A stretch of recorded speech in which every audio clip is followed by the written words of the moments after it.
Hello everyone. Welcome back to another timeless tale of ancient courage and impossible odds. Tonight, let's travel back more than 2,500 years to a rugged Greek mountain pass where bravery was tested against an empire's wrath. This is the story of Thermopylae and how just 300 Spartans carved their legend into eternity. It all began with revenge. In 480 BC, King Xerxes I of Persia, ruler of the largest empire the world had ever seen, set his sights on Greece. His father, Darius, had tasted humiliation at Marathon years earlier. Beaten back by fiercely independent Greek city-states, Xerxes swore this insult would be washed away in blood. To the Greeks, Persia was not just an enemy, it was a tidal wave. Historians still argue about numbers, but estimates say Xerxes gathered hundreds of thousands, soldiers, archers, cavalry, engineers, and a fleet so vast it looked like a floating city. Against this storm, Greece stood divided. Cities bickered over rivalries older than any empire. In the middle of this chaos rose Sparta, a warrior society so feared that its name alone chilled rivals. Sparta's king, Leonidas, knew that if Greece had any hope, it needed time to gather allies, build defenses, and plan for a fight most thought unwinnable. Time, however, is bought with blood. Leonidas chose Thermopylae, the hot gates, as the battlefield, a narrow coastal pass, squeezed by cliffs on one side and the Aegean Sea on the other. Here, Xerxes' mighty horde would be forced to attack head-on, bottlenecked where numbers meant little and courage meant everything. But even the Spartans could not march with their full might. Religious festivals bound many warriors at home, so Leonidas took only 300 of his best men with sons to carry on their names. Men who would not break rank even if every god abandoned them. Other Greek allies joined him, swelling his force to about 7,000, but they all knew they were outnumbered by a sea of spears. As the Greeks rebuilt an old wall across the pass, Persian scouts reported back to Xerxes. The king, draped in silk and arrogance, sent messengers demanding surrender. Leonidas' reply, 2 words, molin labe, come and take them. And so, on a warm August morning, as dawn touched the jagged mountains and mist rose from the sea, the ground began to tremble with the drumbeats of Persia's advance. Soldiers in bright lamellar armor, immortals in black silk masks, cavalry and archers by the thousands, an unstoppable tide, crashing toward a wall of bronze and red cloaks. Behind their overlapping shields, the Greeks waited in silence, spears angled, hearts steady. They knew what was coming. They also knew they would hold, or die where they stood. The first wave thundered forward. Thermopylae had begun, and history would never be the same. The first wave struck like a hammer. Persian foot soldiers, armed with wicker shields and short spears, rushed forward in tight ranks. They expected the usual Greek tactic: clash, push, break formation. But what they found at Thermopylae was something else entirely. An iron wall that refused to bend. Behind their heavy bronze shields, the Spartans and their allies fought with ruthless precision. Shoulder to shoulder, they moved like a single creature.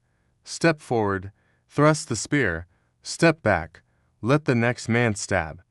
Persian soldiers fell by the dozens, their light armor no match for the long Greek spears. Xerxes watched from a golden throne set on a hill, certain that sheer numbers would crush these fools. But by midday, his soldiers lay piled in heaps at the narrow pass. Furious, he ordered his elite guard, the immortals, into the fight minus 10,000 of his best warriors, trained since boyhood, feared across Asia. If any unit could break the Greek phalanx, it would be them. The immortals advanced with discipline, black sashes fluttering in the mountain wind, arrows whistling overhead as Persian archers tried to soften the Greek lines.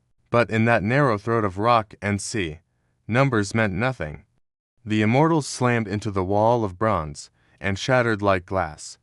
All day, wave after wave charged the pass. And each time, the Greeks held their ground, their spears dripping with blood, their shields dented but never parted. When spears broke, they drew short swords and fought hand to hand, pushing back even the immortals. At nightfall, the exhausted Persians pulled back to tend their wounded. Fires burned along the coastline, while within the Greek camp, Leonidas walked among his men. He spoke not of fear, but of duty, reminding them that as long as they held Thermopylae, Greece had hope. Some wrote final letters home. Some sharpened broken spears into deadly pikes. No one deserted. The second day dawned, and the pattern repeated. Waves of Persian soldiers dashed themselves against the Greek line. By now, rumors of Persian losses spread through Xerxes' camp like plague. Each new assault cost him elite warriors he could not replace. Meanwhile, the Greeks fought in shifts, swapping fresh soldiers to the front while the wounded rested behind the wall. But deep in the shadows of the hills, betrayal brewed. A local Greek named Ephialtes, hoping for a reward, slithered into Xerxes' tent with a secret, a hidden mountain trail behind Thermopylae. This goat path would let Persian soldiers outflank the defenders and trap them from behind. That night, under a moonless sky, Persian soldiers silently climbed the path, their sandals brushing dry pine needles. By dawn, they stood poised to strike the Greeks from the rear. A Greek scout spotted the movement too late. Breathless, he ran to Leonidas and told him the truth. They were surrounded. The pass would fall. Leonidas gathered his commanders. He could order a retreat, abandon the pass, live to fight another day, but doing so would mean Persia's army would pour south unchecked, burning cities and slaughtering civilians. So the Spartan king made a different choice. He would stand with his men to the last, to show the world that freedom could not be purchased with fear. He ordered most Greek allies to flee while there was still time. Only the Spartans, the Thespians who chose to stay, and a handful of others remained, tightening their grips on battered shields. The dawn of the final day cast long shadows over warriors who knew they would never see another sunrise, but whose stand would light a fire in Greece that no empire could ever quench. As the sun rose on the final day at Thermopylae, the mountain pass echoed with a silence heavier than any battle cry. Leonidas knew exactly what was coming. He looked at his remaining Spartans, their bronze helmets dented, cloaks stained red. Yet their eyes burned with the same iron resolve they had carried from Sparta. All around them, the narrow pass was littered with the bodies of Persian soldiers, a grim testament to the price of every foot gained. But now, the Greeks were surrounded. Xerxes' main army waited in front. Behind them, fresh Persian troops crept down the hidden goat path, tightening the noose. Before dawn broke fully, Leonidas gathered his men for one last speech, not of surrender, but of immortality. He reminded them that Sparta demanded courage, that their names would outlive marble and empire. He told them they fought not just for Sparta, but for every free Greek who would hear of this stand and rise. When the Persians advanced, they found no trembling defenders. They found Spartans and Thespians forming a circle of shields, refusing to break formation even as arrows darkened the sky. Xerxes had commanded his archers to fire until the sun was blotted out. One soldier joked, "Then we shall fight in the shade." Wave after wave of Persians hurled themselves at the shrinking Greek ring. Spears snapped, swords dulled, shields cracked and fell to splinters. Still, the Greeks fought on, pushing back twice their number in brutal close combat, their armor slick with blood, the earth turned to mud beneath their feet. Leonidas fell in the crush of bodies, struck down by multiple spears. His men fought desperately to retrieve his body, for in Spartan law, leaving a king behind was unthinkable. Around his lifeless form, they made their final stand, a human fortress built on loyalty and iron discipline. By mid-morning, the last defenders were overrun. Some Greeks fought with bare hands and teeth when weapons failed.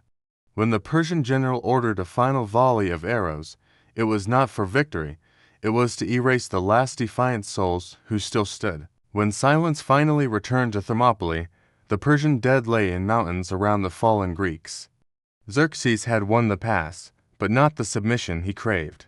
Greek spies carried the news of the heroic stand to every city-state. The legend of the 300, and their allies who stayed to die with them, spread like wildfire. Within months, united Greek armies, inspired by the sacrifice at Thermopylae, would crush Persia's navy at Salamis and rout Xerxes' ground forces at Plataea. The greatest empire on earth discovered that numbers alone could not break the will of free men fighting for their home. Centuries later, poets and philosophers would invoke Thermopylae as the place where liberty met tyranny head-on. And though it bled, it did not bow. Today, travelers still visit that narrow pass. They stand before the stone that bears Leonidas' words to the ages. Go tell the Spartans, stranger passing by, that here, obedient to their laws, we lie. Thermopylae was never about victory in numbers. It was about proving that courage can echo louder than an empire's roar.